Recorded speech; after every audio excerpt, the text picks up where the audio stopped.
এ নাতি ভাই চা দাও কি চা একটু চা দাও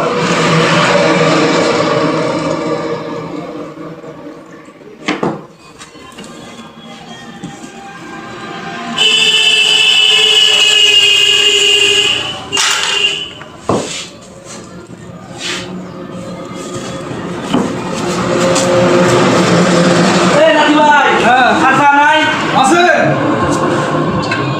এটা চা দাও কি হ্যাঁ এটা চা দাও এটা মধ্যে চা হ্যাঁ মাইসের কাপে গেল আসলে মধ্যে এই বদনা বদনা মাইসে চা খায় তোমার যে চা হ্যাঁ এই চা দিয়ে খাওয়া যায় হুঁচাও যায় হেই ডাক্তার আমাকে কইছে হ্যাঁ। গরম পানি হুঁচ পানি গে হ্যাঁ। বাড়ির কতক্ষণে গরম পানি করমু হ্যাঁ। তো তুমি চা দাও চা দিয়ে হুঁচমু চা দে হুসমান চা দিয়ে হুঁচমু হেই রেন কথা হইলো কথা তোমার যে চা খাওয়া যায় হুঁচাও যায় হ্যাঁ হ্যাঁ হেই